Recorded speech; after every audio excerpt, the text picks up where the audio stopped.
जूना अखाड़े के प्रमुख अवधेशानंद गिरी जी महाराज हैं हमारे साथ।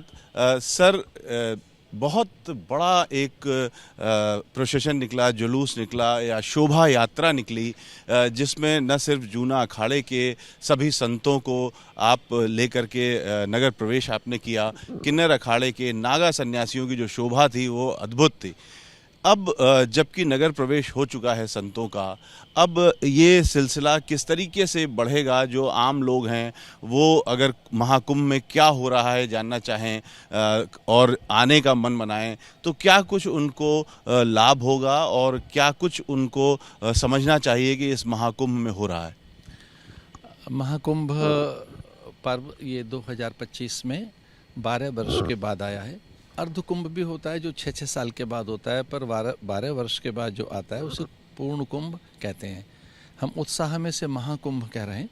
इस महाकुंभ के अवसर पर पहले संतों ने नगर प्रवेश किया, फिर कुंभ प्रवेश किया। कुंभ प्रवेश को पूर्व काल में पेशवाई भी कहते रहे हैं। इसमें सभी महापुरुष एक साथ होकर समवेत होकर निकले। महंत, महामंडलेश्वर, किन्नर और अन्य जितने भी स्थानों पर मठ मंदिरों में, हमारी मढ़ियों में साधु हैं, उनके प्रतिनिधि हज़ारों की संख्या में अब प्रवेश कर चुके हैं। तो हम ऐसा कह सकते हैं कि अब से हमारे धुनी जागृत हो जाएंगी, देव पूजा, अर्चना, उपासना, अभिषेक के कार्यक्रम आरंभ हो जाएंगे। और संतों की जो दिनचर्या में तप है, जो एक बड़ा संयम है, या उनके अलग अलग उपासनाओं के जो ढंग हैं, जिनमें विशेषकर हम लोग अद्वैत उपासक हैं। एक ही ब्रह्म सर्वत्र विस्तृत है और वही नाना रूपों में एक ही है। सर्वम खलविदम ब्रह्म, एक ही परमात्मा सब में है। पर हम चूँकि नीर के निकट हैं, नदियों के पास हैं, अंतः सलिला सरस्वती, श्यामा कालिंदी, अंतः सलिला सरस्वती को साथ लेकर चलने वाली धौत धवला भगवती भागीरथी माँ गंगा, इसके तट पर विशेष अनुष्ठान होंगे। सूर्य मकर में प्रवेश करेंगे और जब ऐसा होता है 12 बरस के बाद तो वह कुंभ आता है। ये एक प्लेनेटरी ऑर्डर है, ग्रहों का आकाशीय जो काउंसिल है, जो ग्रहों की परिषद है, ग्रहों के जो अलग अलग प्रकार के योग संयोग हैं वो एकीकृत होंगे इस काल में। मकर संक्रांति, फिर मौनी अमावस्या, वसंत पंचमी। तो मुझे कहना है जो ब्रह्म विद्या है, श्री विद्या है, जो नाना प्रकार की उपासनाएं, उनके योग जागृत होंगे। और विशेषकर पंचदेव उपासना होंगी। गणपति की उपासना, सूर्य की उपासना, भगवती भागीरथी जगदम्बा की उपासना, महादेव की और भगवान नारायण की। चूँकि ये स्थान मूल स्थान वैणी माधव का स्थान है, जहाँ संगम है वहाँ वैणी माधव हैं, नील माधव, वैणी माधव। यहाँ यद्यपि 12 माधव हैं, तो माधव की उपासना, नील माधव, वैणी माधव का वहाँ पूजन होगा। यहाँ की अधिष्ठात्री देवी ललिता राजराजेश्वरी हैं, जिनके विषय में कहा है करांगुल्नी नखोत्पन्ना नारायण दशाकृति, जिनसे मुख्य 10 अवतार या सारे अवतार पैदा होते हैं। आ ब्रह्म कीट जननी, जो ब्रह्म से लेकर सामान्य कीट तक की जननी है। तो पराम्बा, जगदम्बिका, राजराजेश्वरी, ललिता का ये स्थान है, तो ललिता की उपासना होगी। यहाँ विशेषकर पंचदेवताओं में भैरव की भी उपासनाएं होनी है।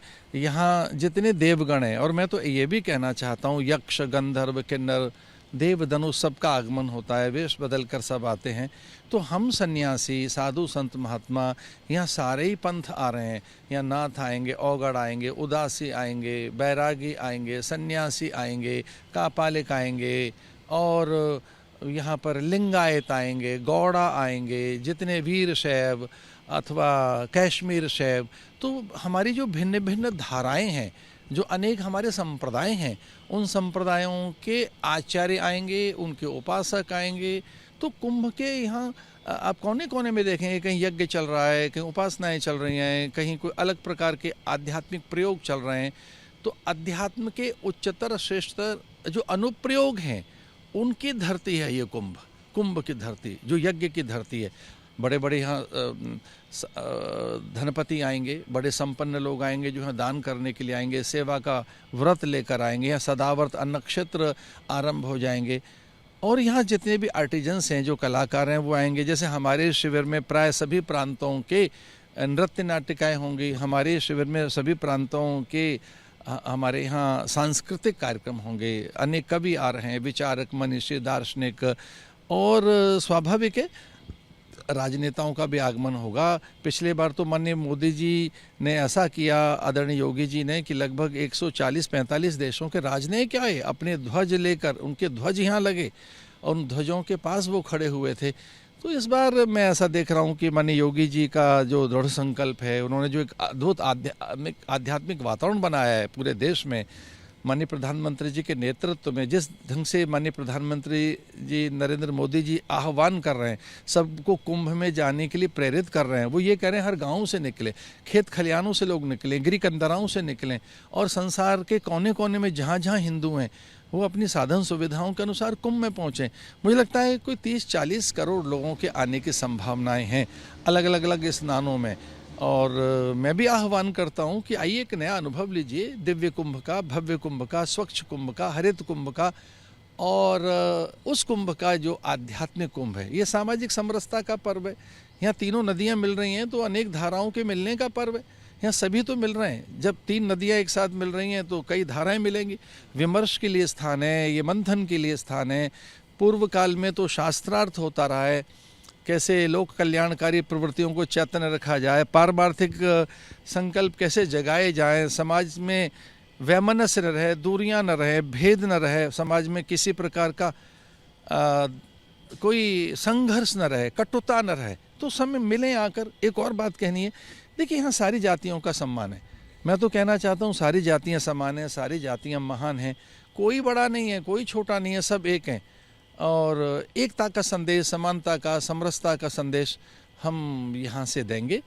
तो हमारा ये जो कुंभ है आध्यात्मिक मूल्यों के जागरण का तो पर्व है ही, ये सांस्कृतिक उच्चतम प्रतिमानों के चैतन्य होने का तो पर्व है ही, साथ में ये समरसता का भी है कि हम सभी संप्रदायों को यहाँ एक जगह देखेंगे।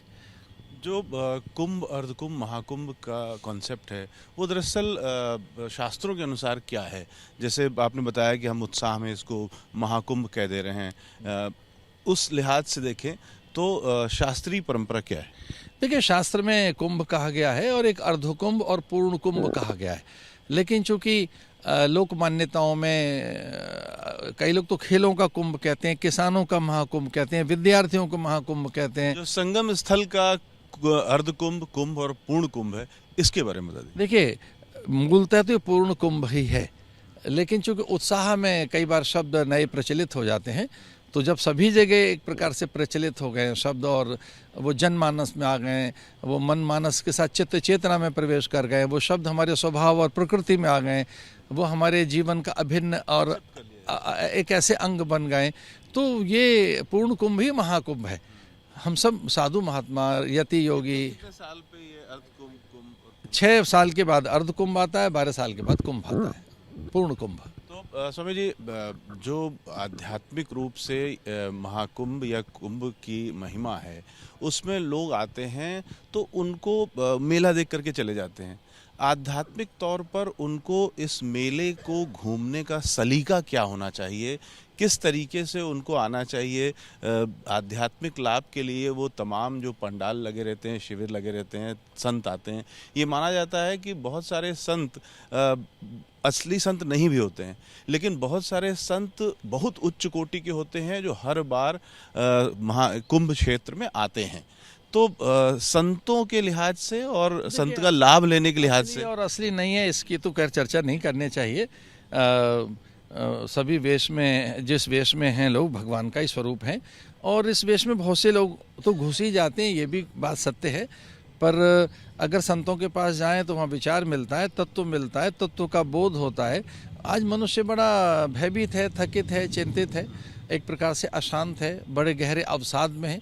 तो अगर वो संतों के पास पहुँचे, उनके प्रवचन सुने, उनके पास अगर वो ये जानना चाहे कि दुविधाएं क्यों हैं, तो दुविधा ज्ञान के कारण है, अविवेक के कारण है। व्यक्ति के भीतर की अंतहीन भोग वांछाएं उसे दुखी कर रही हैं। जो अंतहीन कामनाएं मनुष्य ने आज पाल रखी हैं, उनसे तो व्यथित है।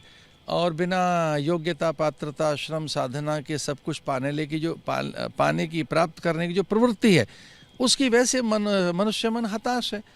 आप योग्य नहीं है, पात्र नहीं है, न श्रम है, न साधना है, और आप सब कुछ पा लेना चाहते हैं। तो ये जो दैन्य है, इस प्रकार की जो हताशा है, इससे जो मन में दैन्य आता है, वो संतों के पास जाने से दूर होता है, मनुष्य को सही ज्ञान मिलता है। एक आम व्यक्ति जो महाकुंभ आना चाहता है उसको आप क्या संदेश देंगे? मैं कहना चाहूँगा, महाकुंभ में आए यहाँ अतुल्य ऊर्जा, अद्भुत यहाँ तेज, एक विशेष प्रकार की उमंग और एक अलग प्रकार का एक अमृत तत्व यहाँ पर संचरित है। तो उसका तन मन स्वस्थ होगा, उसे अपनी संस्कृति का गौरव होगा, उसे इस अमूर्त धरोहर को अनुभव करने के बाद एक विराटता, अनंतता का अनुभव होगा। उसे लगेगा मैं उस संस्कृति का उपासक हूँ जो चिरंतन काल से है, जो सनातन है। वो संस्कृति जो इतनी समृद्ध है, जो संपूर्ण जैव जगत में एक ही परमात्मा को मानती है, जो पूरे विश्व को कुटुंब मानती है, कोई किसी में भेद नहीं रखती है, अपना कोई वैशिष्ट और नहीं रखती है। मैं उस संस्कृति का उपासक हूँ।